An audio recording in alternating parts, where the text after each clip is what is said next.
Okay, here's another amp match video. It's going to be a little bit different this time. What I'm doing is running into my SD1, into my rectifier, then into the X-Load. The speaker through is going to my 412 with V30s in the next room, and I'm miking it with an SM57. That's going straight into Pro Tools. Then I've captured an IR of that cab and mic setup, and I'm running the line out of the X-Load into that IR into Pro Tools. What we're then going to do after that is use that same IR and the Recto 1 red model in the Axe-FX3 and see how close I can get without doing a tone match. So just dialing it by ear and see if I can get the same response. So we'll go amp, then we'll go load, then we'll go axe. Let's do that. This is my PRS SC245. It's got the stock pickups and it sounds like this.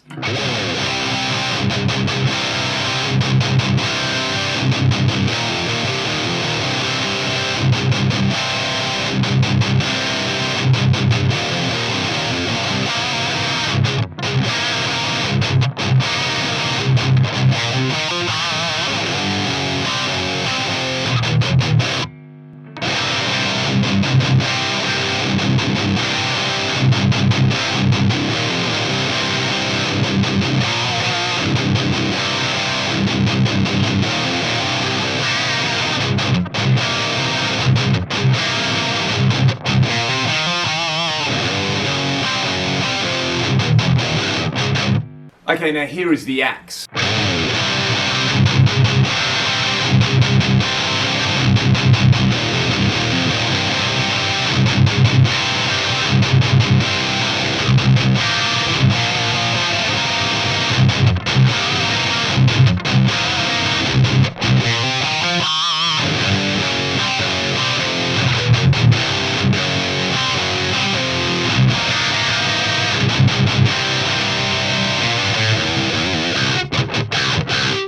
And that is with pretty much the same settings on the Axe as the real amp. What I've done is I've played around with the supply sag parameter. Another thing that I think is really cool on the Axe, I'll tweak it right now just so you guys can hear it, working from the front panel, is in the, where is it? It's with the power supply section. So you've got supply sag. If I turn that up even higher, you kind of just get more, like, for use of a better word, ampness out of it.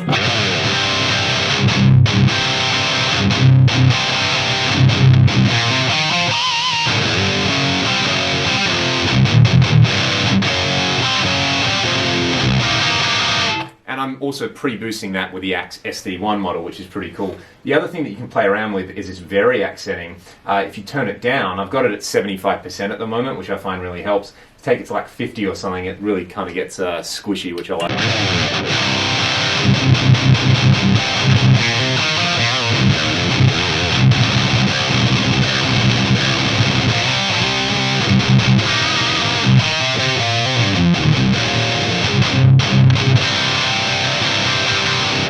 And that patch literally took me 5 minutes to make. I just dialed it up, you know, put the IR in the right place, and then turned the knobs so that they were pretty much the same as the amp. And, you know, given that you wouldn't have two amps sound identical to one another, I think it's within that kind of two different amp models.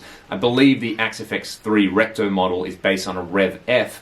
Mine is like a weird transition model that's a Rev G, but in a Rev F head shell. So, yeah, I mean, what more do you want? Like, you know, are we going to sit here and argue about, oh, you know, the Axe-FX, oh, it sort of does this, or it sounds plastic, or, you know, the real amp does this, and the Axe doesn't, where, I mean, just listening to that clip, I think it sounds so similar. It's enough for me to not want to take this amp out to gigs anymore, because that's so much easier.